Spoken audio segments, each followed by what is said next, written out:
कांग्रेस के अधीर रंजन चौधरी के खिलाफ पूर्व क्रिकेटर यूसुफ पठान।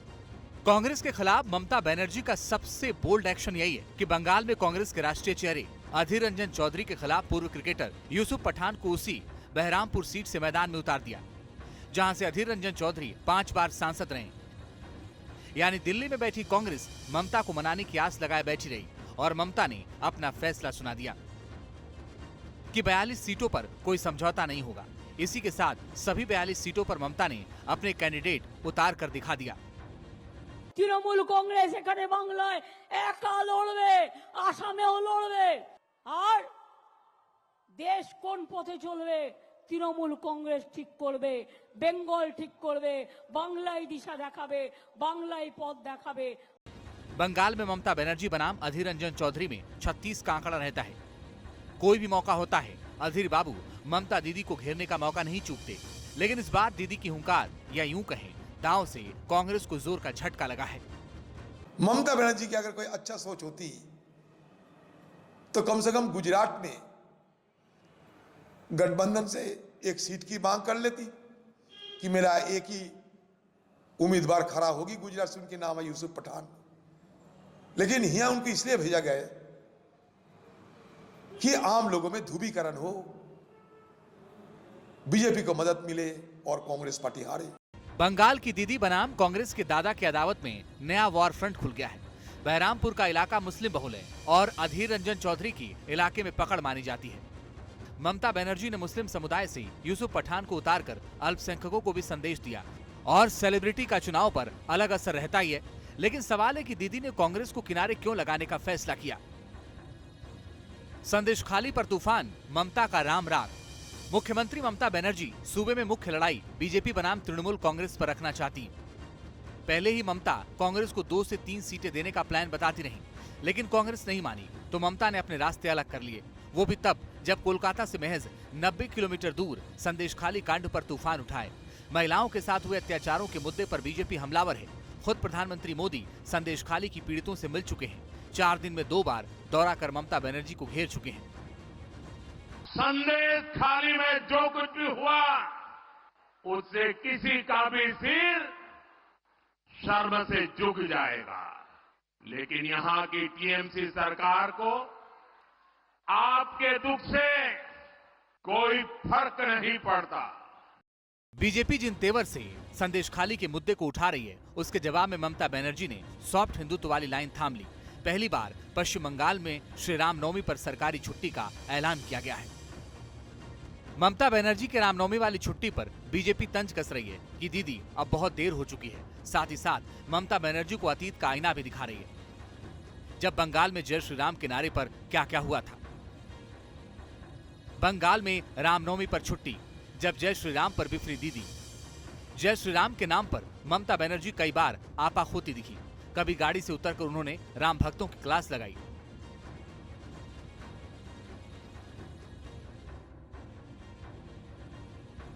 इतना ही नहीं, पिछले साल रामनवमी के दिन बंगाल में दंगे भी हुए थे। हावड़ा समेत कई शहरों में राम जुलूस पर पथराव हुआ था। आगजनी और तोड़फोड़ की घटनाएं हुई थी और फसाद की आग पर बीजेपी ने ममता पर तुष्टीकरण का इल्जाम लगाया था। खुद ममता बनर्जी अयोध्या में रामलला की प्राण प्रतिष्ठा से दूर रही और उनके विधायक रामेंदु सिन्हा रॉय तो राम मंदिर को अभिशाप तक बता चुके हैं। अयोध्या में राम मंदिर पर आपत्तिजनक टिप्पणी करने वाले रामेंदु सिन्हा रॉय पर ममता बनर्जी ने कोई एक्शन नहीं लिया और न ही बयान पर रामेंदु सिन्हा रॉय ने कोई माफी मांगी। लेकिन रामनवमी पर छुट्टी का ऐलान कर ममता सर्वधर्म संभाव का संदेश जरूर दे रही। ऐसे में ममता बनर्जी का चुनाव से ऐन पहले सॉफ्ट हिंदुत्व वाला प्लान क्या अब नुकसान की भरपाई कर पाएगा और क्या बीजेपी के हिंदुत्व और संदेश खाली के तूफान का सामना टीएमसी कर पाएगी? Team news nation. कांग्रेस के अधीर रंजन चौधरी के खिलाफ पूर्व क्रिकेटर यूसुफ पठान। कांग्रेस के खिलाफ ममता बनर्जी का सबसे बोल्ड एक्शन यही है कि बंगाल में कांग्रेस के राष्ट्रीय चेहरे अधीर रंजन चौधरी के खिलाफ पूर्व क्रिकेटर यूसुफ पठान को उसी बहरामपुर सीट से मैदान में उतार दिया, जहां से अधीर रंजन चौधरी 5 बार सांसद रहे। यानी दिल्ली में बैठी कांग्रेस ममता को मनाने की आस लगाए बैठी रही और ममता ने अपना फैसला सुना दिया कि 42 सीटों पर कोई समझौता नहीं होगा। इसी के साथ सभी 42 सीटों पर ममता ने अपने कैंडिडेट उतार कर दिखा दिया। তৃণমূল কংগ্রেস এখানে বাংলায় একা লড়বে, আসামেও লড়বে। আর দেশ কোন পথে চলবে তৃণমূল কংগ্রেস ঠিক করবে, বেঙ্গল ঠিক করবে, বাংলায় দিশা দেখাবে, বাংলায় পথ দেখাবে। बंगाल में ममता बनर्जी बनाम अधीर रंजन चौधरी में 36 का आंकड़ा रहता है। कोई भी मौका होता है, अधीर बाबू ममता दीदी को घेरने का मौका नहीं चूकते। लेकिन इस बार दीदी की हुंकार या यूं कहें दांव से कांग्रेस को जोर का झटका लगा है। ममता बनर्जी की अगर कोई अच्छा सोच होती तो कम से कम गुजरात में गठबंधन से एक सीट की मांग कर लेती कि मेरा एक ही उम्मीदवार खड़ा होगी गुजरात से, उनके नाम है यूसुफ पठान। लेकिन यहाँ उनको इसलिए भेजा गया कि आम लोगों में ध्रुवीकरण हो, बीजेपी को मदद मिले और कांग्रेस पार्टी हारे। बंगाल की दीदी बनाम कांग्रेस के दादा की अदावत में नया वॉर फ्रंट खुल गया है। बहरामपुर का इलाका मुस्लिम बहुल है और अधीर रंजन चौधरी की इलाके में पकड़ मानी जाती है। ममता बनर्जी ने मुस्लिम समुदाय से यूसुफ पठान को उतारकर अल्पसंख्यकों को भी संदेश दिया और सेलिब्रिटी का चुनाव पर अलग असर रहता ही है। लेकिन सवाल है कि दीदी ने कांग्रेस को किनारे क्यों लगाने का फैसला किया। संदेशखाली पर तूफान, ममता का राम राग। मुख्यमंत्री ममता बनर्जी सूबे में मुख्य लड़ाई बीजेपी बनाम तृणमूल कांग्रेस पर रखना चाहती हैं। पहले ही ममता कांग्रेस को 2 से 3 सीटें देने का प्लान बताती रही, लेकिन कांग्रेस नहीं मानी तो ममता ने अपने रास्ते अलग कर लिए। वो भी तब जब कोलकाता से महज 90 किलोमीटर दूर संदेशखाली कांड पर तूफान उठाए।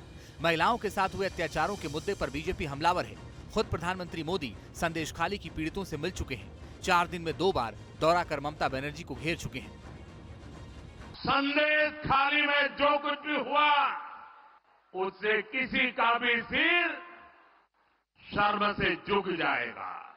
लेकिन यहां की टीएमसी सरकार को आपके दुख से कोई फर्क नहीं पड़ता। बीजेपी जिन तेवर से संदेशखाली के मुद्दे को उठा रही है, उसके जवाब में ममता बनर्जी ने सॉफ्ट हिंदुत्व वाली लाइन थाम ली। पहली बार पश्चिम बंगाल में श्री रामनवमी पर सरकारी छुट्टी का ऐलान किया गया है। ममता बनर्जी के रामनवमी वाली छुट्टी पर बीजेपी तंज कस रही है कि दीदी अब बहुत देर हो चुकी है। साथ ही साथ ममता बनर्जी को अतीत का आईना भी दिखा रही है। जब बंगाल में जय श्री राम के नारे पर क्या क्या हुआ था। बंगाल में रामनवमी पर छुट्टी, जब जय श्री राम पर बिफरी दीदी। जय श्री राम के नाम पर ममता बनर्जी कई बार आपा खोती दिखी। कभी गाड़ी से उतरकर उन्होंने राम भक्तों की क्लास लगाई।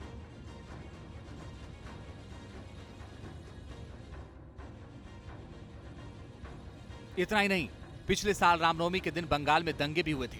हावड़ा समेत कई शहरों में राम जुलूस पर पथराव हुआ था। आगजनी और तोड़फोड़ की घटनाएं हुई थी और फसाद की आग पर बीजेपी ने ममता पर तुष्टीकरण का इल्जाम लगाया था। खुद ममता बनर्जी अयोध्या में रामलला की प्राण प्रतिष्ठा से दूर रही और उनके विधायक रामेंदु सिन्हा रॉय तो राम मंदिर को अभिशाप तक बता चुके हैं। अयोध्या में राम मंदिर पर आपत्तिजनक टिप्पणी करने वाले रामेंदु सिन्हा रॉय पर ममता बनर्जी ने कोई एक्शन नहीं लिया और न ही बयान पर रामेंदु सिन्हा रॉय ने कोई माफी मांगी। लेकिन रामनवमी पर छुट्टी का ऐलान कर ममता सर्वधर्म संभाव का संदेश जरूर दे रही। ऐसे में ममता बनर्जी का चुनाव से ऐन पहले सॉफ्ट हिंदुत्व वाला प्लान क्या नुकसान की भरपाई कर पाएगा और क्या बीजेपी के हिंदुत्व और संदेशखाली के तूफान का सामना टीएमसी कर पाएगी? Team news nation.